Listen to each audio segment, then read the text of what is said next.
అండి అందరికీ. ఏంటి మేము ఎందుకు వచ్చేసింది అనుకుంటున్నారా? కర్రీ అయితే వండుతున్నానండి, పందిమాసం కర్రీ. ఇదిగో చూడండి, పందిమాసం మా వారైతే తెచ్చుకున్నారు నిన్న. ఇంకా వీడియో తీద్దాంలని రాత్రి అయితే నేను వండలేదు, ఇప్పుడైతే వండుతున్నాను.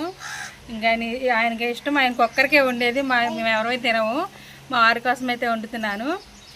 మీరు ఎప్పుడైనా తిన్నారా? తినకపోతే కామెంట్లో చెప్పేయండి. అలాగే ఈ వీడియో అయితే మీకోసమే. ఇంకా వీళ్ళైతే ఎందుకు వీడియోలోకి అయితే వెళ్ళిపోదాం. ఈ సైజు ముక్కలు అయితే తీసుకుంటున్నా, నేను కోసుకుంటున్నా. ఈసారి ఎందుకని మా వారు ముక్కలు మాంసం వేపించుకొచ్చుకున్నారు, ఎక్కువైతే కొవ్వే పిసుకొచ్చుకునే వాళ్ళు. ఈసారి ఎందుకని కాజు ముక్క ఈసారి ముదిన పిల్లలో తీసుకున్నాం. ముదిన పిల్లనా? మాసం వేసారు చక్క. ఎప్పుడు ఇక్కడైతే కొవ్వే.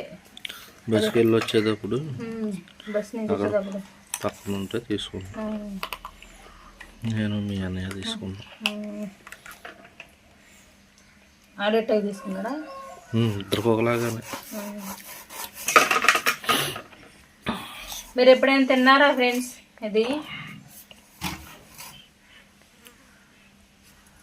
మేమైతే తినము, మా పిల్లలు నేనైతే తినము, మా వారే తింటారు. ఎందుకంటే చర్చికి వెళ్తాం, బాప్టిజం తీసుకున్నాను కాబట్టి తినకూడదు అంటే ఒకటి వదిలేయాలి కాబట్టి. నేను త్వరగా తినేదాన్నండి, ఇప్పుడైతే తినట్లేదు, తినకూడదు అనుకుంటున్నాను ఇంకా. అందుకని చెప్పి నేనైతే తినను. మా వారికి ఇంకా ఆయనకే ఇంకా 2 పూటలు అయితే నేను చర్చికి వెళ్తున్నాను కదండి, అందుకని చెప్పి తినకూడదు అనుకున్నాను. ఇంకో మనం ఒకటి కావాలనుకుంటే ఒకటి వదిలి కావాలి, తప్పదు ఇంకా. ఇగోండి, నేనైతే ముక్కలు కోసేసుకున్నాను కదా, ఇలా ఈ మాదిరి అయితే కోసేసుకున్నాను. ఎలా అయినా మనకు ఉడికేటప్పుడు చిన్నగా అవుతాయి కదా, ఇంకా నేను ఈ మాదిరిగా అయితే కోసేసుకున్నాను. ఇప్పుడు దీంట్లోకి అయితే ఇగోండి పచ్చిమిర్చి ఎక్కువే తీసుకున్నాను నేను. మా వారు మిర్చి ఎక్కువ తింటారు కాబట్టి పచ్చిమిర్చి అయితే 5 తీసుకున్నాను, 1 ఉల్లిపాయ, 2 టమాటాలు తీసుకున్నాను. ఇప్పుడైతే ఇవి కోసేసుకుని ఇంకా ప్రాసెస్లోకి అయితే వెళ్ళిపోదాము. ఇప్పుడు దాగ పెట్టుకున్నాం కదండి, ఆయిల్ పోసుకున్నాం.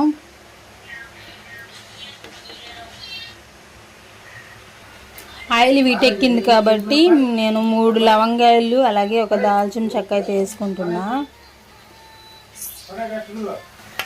అలాగే ఉల్లిపాయ, పచ్చిమిర్చి, టమాటాలు వేసుకున్నా.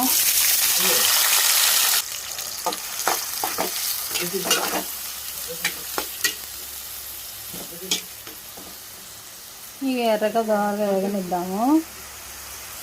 ఇప్పుడైతే మనకి ఉల్లిపాయలు, టమాటాలు అలాగే పచ్చిమిర్చి మగ్గాయి కదండి. ఇప్పుడు ఇందులో మనం అల్లం వెల్లుల్లి పేస్ట్ అయితే వేసుకుందాం.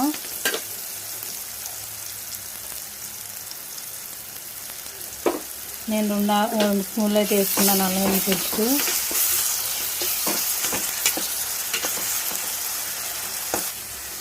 ఇప్పుడైతే ఇది బాగా ఇలా కలిపి పెట్టుకున్నాం కదా. ఇప్పుడు ఇందులోకి అయితే కొత్తిమీర, పుదీనా, కరివేపాకు అయితే వేసుకుందాం.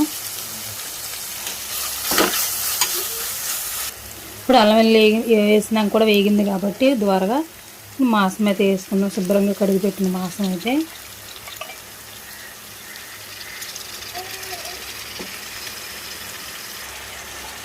చూడండి, పసుపు వేసుకుందాం, అలాగే కొద్దిగా సాల్ట్ వేసుకుందాం. ఇదంతా మనం ఒకసారి కలిపి పెట్టుకుందాం.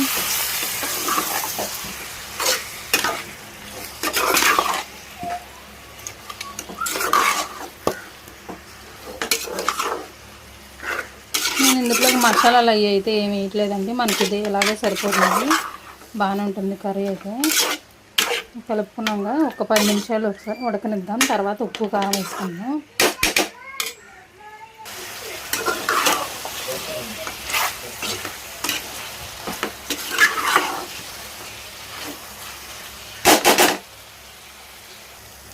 అయితే కారం వేసుకుందామండి. ఇదైతే గుంటూరు కారం, మా అత్తగారు ఆడిచ్చి అయితే ఇచ్చారు.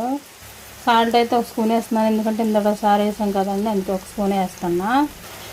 ఇదంతా ఒకసారి కలుపుకుందాం.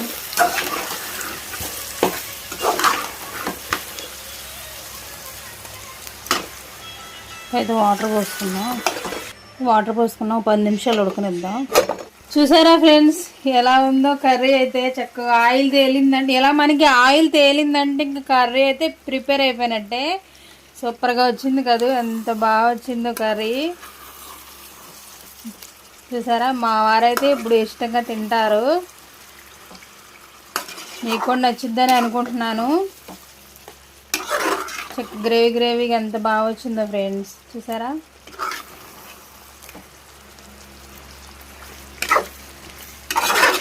కామెంట్లో చెప్పేసేయండి ఎలా ఉన్నది కర్రీ అయితే కనుక. ఇప్పుడైతే ఇది మా వారైతే తిని మీకు టేస్ట్ ఎలా ఉన్నది మా వారి నోటితోనే విందురు కానీ కర్రీ ఎలా ఉన్నది. భలే జ్యూసీగా వచ్చింది కదూ, బాగుంది కర్రీ అయితే కనుక.